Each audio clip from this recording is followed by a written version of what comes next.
Welcome to In Conversation with writer and editor Sheila Bender, discussions on writing and the writing life, a monthly chat with writers, publishers, and those who support the literary arts. Today she is talking with Midge Raymond, short fiction author and co-founder of Ashland Creek Publishing, about her writing practice and publishing venture. Hello, this is Sheila Bender, and you're listening to In Conversation with Sheila Bender, discussions on writing and the writing life. Today our guest is Midge Raymond. She's written Forgetting English, a short story collection that received the Spokane Prize for Short Fiction. Her stories have also appeared in Tri-Quarterly American Literary Review, Indiana Review, North American Review, the Bellevue Literary Review, and the Los Angeles Times Magazine. She's also appeared in many other publications, and her work has received several Pushcart Prize nominations, as well as an Artists Trust Washington State Arts Commission Fellowship. She's taught communication writing at Boston University and creative writing at the Grub Street Writers, also in Boston. In Seattle, she's taught at Richard Hugo House. Now, she lives in Ashland, Oregon, where she and her husband, John, run Ashland Creek Press. Welcome, Midge. Thank you, Sheila. It's really nice to be able to talk with you this morning, and although you've moved from Washington to Ashland, Oregon, you're still in the Pacific Northwest, and I, for one, appreciate that because you come up here quite a bit to teach for Centrum and the Writers' Workshop. We have so much to talk about. I am very interested in the title of your short story collection, which was an award winner, Forgetting English. Can you talk to us about your thinking when you titled your collection? Absolutely. Actually, the title, Forgetting English, was the title of a novel I'd been working on for several years, and it didn't work out as a novel. And I think I was just so in love with the title, with the idea of Forgetting English. And so the story I ended up whittling down to a short story. It's about a woman who seeks to reinvent herself, and she moves to the Far East, and she gets a job there, and her Chinese language tutor says to her, when she's struggling to learn Chinese, she says, "You need to forget English. You need to start over. This language is so different," she said. "You can't think in English and translate. You have to think in Chinese." And I love the idea of that. It was actually based on a moment from my own life when I was living abroad and learning a new language. And I was told to forget English. You have to kind of start over. And I thought it was a great theme for that story about a woman who was trying to start over and reinvent herself. And eventually I realized that a lot of the stories I was writing have those themes. They're about people who travel, whether it's like this character in Forgetting English, whether it's leaving a life behind and going somewhere else for an indefinite period of time, or whether it's just taking a trip. They're looking for something in getting away that they hope to find. And they all seem to have these revelations about themselves, their lives, their careers, their relationships that they couldn't discover in their everyday lives. There's some truth to that about travel, about getting out of your everyday existence. It kind of opens you up in different ways. So that seemed to be the perfect title for all of these stories. Right, and they are... ended up... From my reading of the book, they are all about people who are in various countries and away from home. So that leads me to the question I'm going to remember that you said about the novel, and we'll get back to that. But I'm also interested to know about how you came to write stories. You mentioned just now that you were in a country where someone told you you needed to forget English and learn all over again, and that stuck with you. Do these stories and their locations reflect where you've been traveling? A lot of them do, yes. And I've written them over many, many years. I think whenever I travel, I have the same experience in a way that my characters do as a writer, because, you know, being outside of your everyday existence, for writers, it does open up your creativity, and it forces you to observe in a way that you don't in your everyday life. You know, I do try to be observant and pay attention to the world around me, but it's just not as fun or interesting, you know, when you're walking down the same street for the 100th time versus when you're in a new country or a new city. Everything is heightened. Your senses are heightened. You listen better. You see more clearly. It's just, you're so much more aware. And so as a writer, I have that experience, and I think that's why, with my eyes opened, I saw so many different and interesting things when I was traveling that inspired most of these stories. Your travels have taken you around the world in some very interesting and exotic places.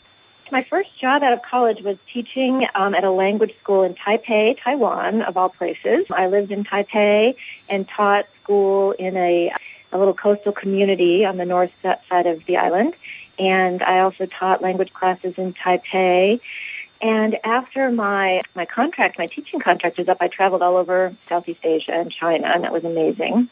I had been fortunate to study for a semester in London when I was an undergraduate, and so I got to backpack all over Europe, and that was amazing. And then I've gone on a couple other trips that have really been life-changing and eye-opening.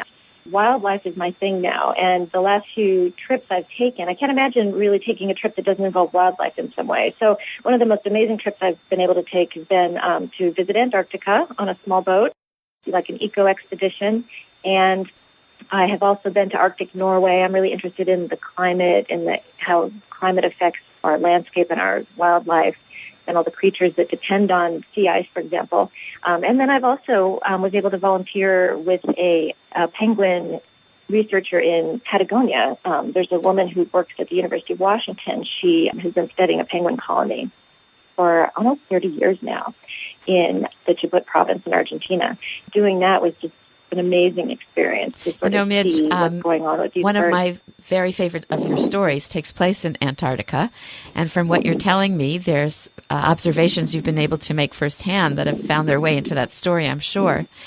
Would you be able to read us a short passage about the main character, who is a researcher? Sure.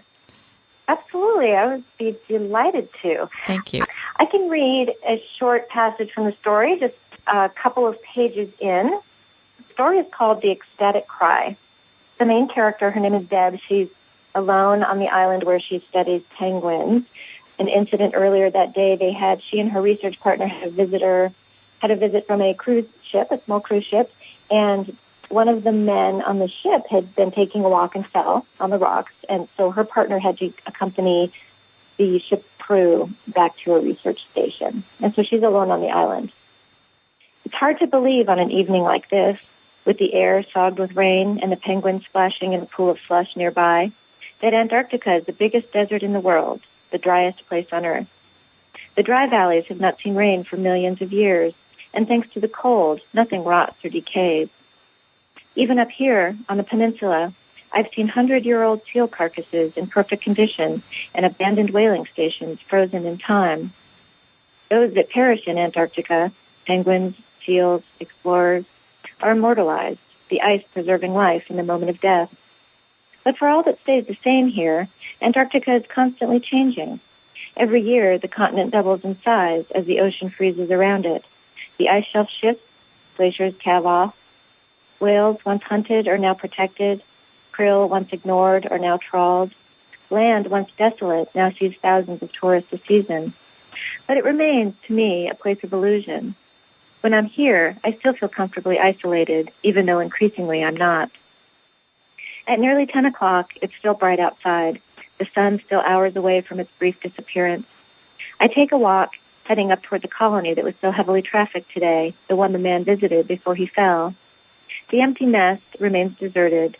The other penguins are still active, bringing rocks back to fortify their nests, feeding their chicks. Some are sitting on eggs.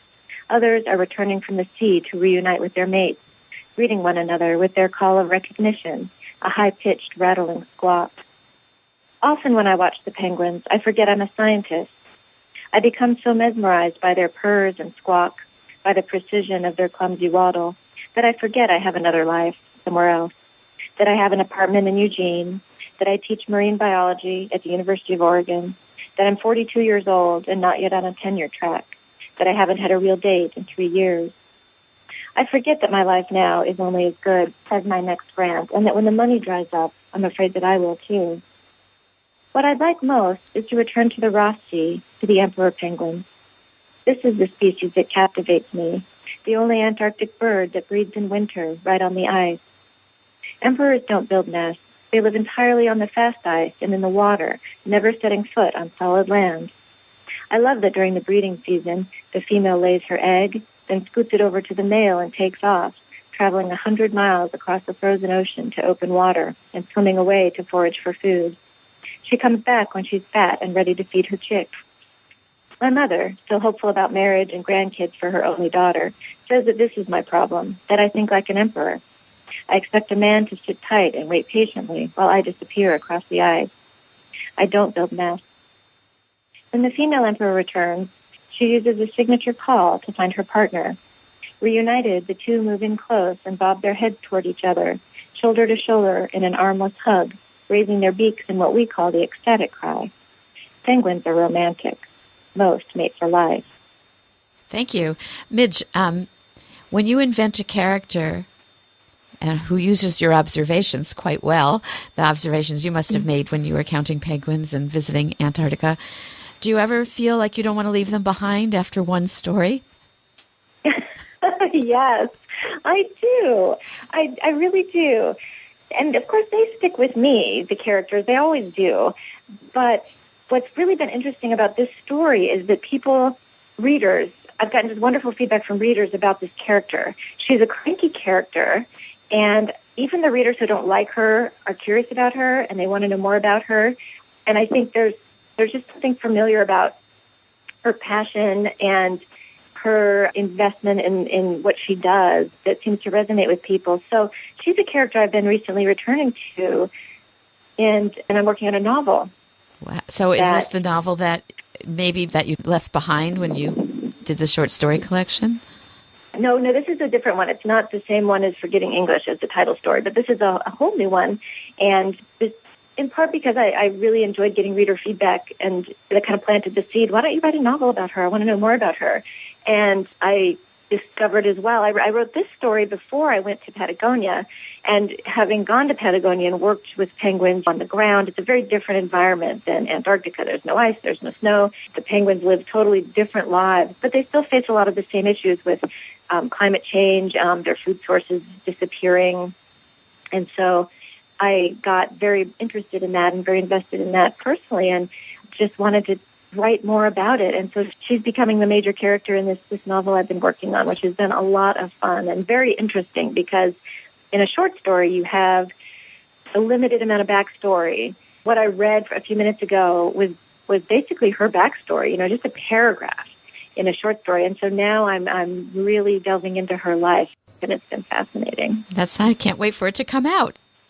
You are listening to KPTZ 91.9 Port Townsend. In case you've just joined us, you are listening to In Conversation with Sheila Bender, discussions on writing and the writing life. Today she is talking with Midge Raymond, short fiction author and co-founder of Ashland Creek Publishing, about her writing practice and publishing venture. I know that you have your hands full with lots of writing work. You've got some nonfiction books that followed, Forgetting English, Everyday Writing, and Everyday Marketing. And I know you do workshops based on that work, and you've helped a lot of writers. Just as the listeners have helped you get interested in your character, you've given back to the writing community quite a bit with those two books. Can you tell us anything about the ways in which they've been helpful to writers and what you've heard from your readers? Those books came about basically because of what I was experiencing as a writer. Everyday writing came about through my struggles to find time to write every day, and the realization that you can think like a writer and be a writer every day, even if you don't have time to sit down at your desk. Just about, as we were talking about earlier, about being more observant, almost like, if you will, being like a traveler in your own life, opening your eyes more, listening to conversations, observing what's going on around you, and just being awake to stories and being awake to what's going on and your own perceptions of the world. So that's what inspired that book. And I've been so happy to do workshops with Everyday Writing, just to see people react to what I have to say, and also to share their own tricks for how to fit writing into their everyday lives. One of the most rewarding things that I've experienced is the idea that you don't have to write every single day to be a writer. We're all told that you have to sit down at your desk and write for 2 hours or something, as if there's some formula, and you're not a real writer if you don't write every day. But most, quote-unquote, real writers that I know don't write every day. They're so busy. And it's a comfort for most writers to just put it out there and say, you don't have to write every day, but you are a writer every day. I agree. And a transformative line in my life was when a writer friend of mine decades ago said, when you're a writer, everything is writing. And that was so freeing, because that meant the thing you're calling stay awake to observations, to what's going on, to conversations, to stories around you, and impressions, just doing that is in the writer's nature. And to discount it by saying, unless I'm sitting at my desk writing, I'm not a writer, is probably in the wrong direction. Although we have that basic definition of a writer is someone who writes, but maybe it doesn't have to be every day, as you're saying, even though your book is called Everyday Writing. Exactly. Yeah, I should call it everyday writerliness or something. I don't know. It just had a better way to put everyday writing. But yeah, maybe we could think of it as having that subtitle, when you're a writer, everything is writing, because we use it eventually somewhere in touching ways, like your character who's thinking about her mother and what her mother wants from her, which is grandchildren, and thinking about what her mother said about you want a man who will just wait and nest while you're off miles away. Like the female penguin. And what about everyday marketing? How is that being used by writers? Well, that book came about for a couple of reasons. One was that my Forgetting English, my first book, came out twice. It was published first by Eastern Washington University Press, which awarded it the Spokane Prize, and then that press closed about a year after the book was published. And so I scrambled around and found a new publisher. I wasn't sure how I was going to do that, but Press 53, a small press out of North Carolina, re-released it. So that was great. So in a way I had, my book came out twice, and I had both that burden and that opportunity, to promote my book a second time. And the whole book promotion thing was so daunting to me that I just started writing about it on my blog. This is what I did. Any ideas from anyone else? I was fortunate to meet a lot of wonderful, amazing writers, including you, Sheila, in the Seattle area and the Pacific Northwest. And we would get together and collaborate and talk about our book promotion strategies. And so a lot of the book contains interviews with several writers, as well as bookstore managers, publicists. I have a photographer that I interviewed just to cover all the basics of book marketing. I think that everyone does it a different way, and that you have to find your way. And you have to find what works best for you with whatever your life looks like. A lot of people have day jobs, a lot of people have families. And how do you promote your book and keep writing and do everything else? So exactly. It's kind of about finding, it's about finding your way and making that all fit. So you make it sound very possible.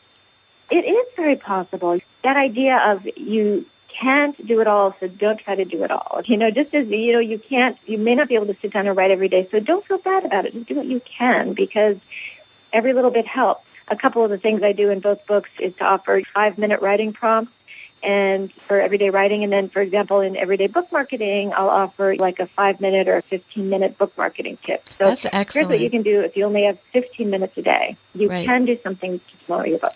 I agree and think that's so valuable, because we really do have those minutes in a day. We just have inertia about shifting our focus to doing totally. something with those 15 or 5 minutes. And I think your books are very helpful for allowing us to keep a focus, even though we're not going to invest a whole day or a whole afternoon or even every day in it. And keeping a focus and feeling that you can move back and forth is really valuable. So I know those two books have made a big difference, as has your biggest venture, Ashland Creek Press. And I'm wondering if you could tell us how that fills your life and how come you decided not only to be a writer and a teacher of writing and a traveler, but to operate a press. Such a good question. I think that these days a lot of writers are also publishers because self-publishing is becoming so popular. And I thought for a while, after Eastern Washington University Press closed its doors, self-publishing was a big option for me. It was the top option for a while because I wasn't sure who might want to reissue my book. So I was exploring that possibility as I looked for another publisher. And as it turned out, Press 53 was delighted to publish it, and I'm delighted to be with them. But at the same time, my husband, John Yunker, he had written a book. He was unable to sell it. He had a wonderful agent, and she couldn't sell it. It was during the recession, a really tough time to sell books. So he was also thinking about self-publishing. He wanted to get his book out there. So because we were both thinking along those lines, we started to explore the option of publishing, digital publishing. We knew of a couple of people, a couple of writer friends who had lost their publishers because a lot of publishers had been closing around that time. And so we just thought, I wonder if this is a need. I wonder if there's a need out there. And we had a particular interest in travel writing and environmental writing. So we just put it out there. We already had a small business that we run together, and so we did a DBA, Ashland Creek Press, and decided to just see how it went. We thought it could be very, very small. It could be just his book. It could be whatever might happen. And it turned out to be an absolutely amazing venture.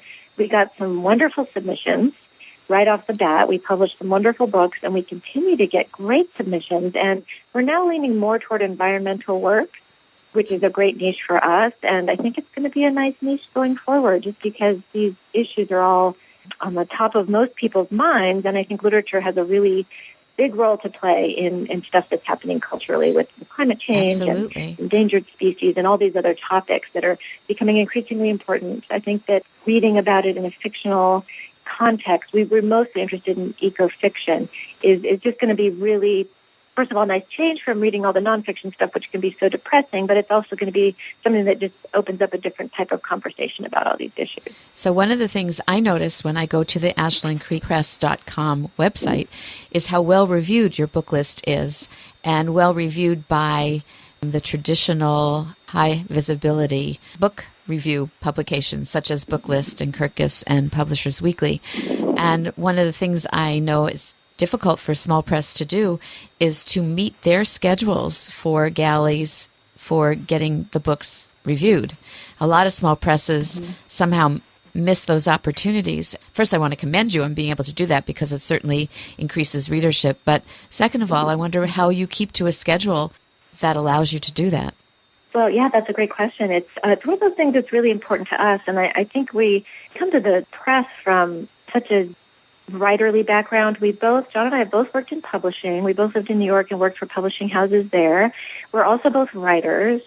So having been working at big publishers and then being writers ourselves, I feel as though we have a good understanding of what a traditional publisher needs to accomplish and what a writer needs from a press, and also what a writer needs to do. So we find that early reviews are so important, and we always make sure we print advanced review copies, we do make e-galleys available, and just meet all those deadlines for the trade magazines. And we've been very fortunate. I can't say enough about these trade magazines that pay attention to small presses. We're extremely grateful, because it is important, especially for libraries.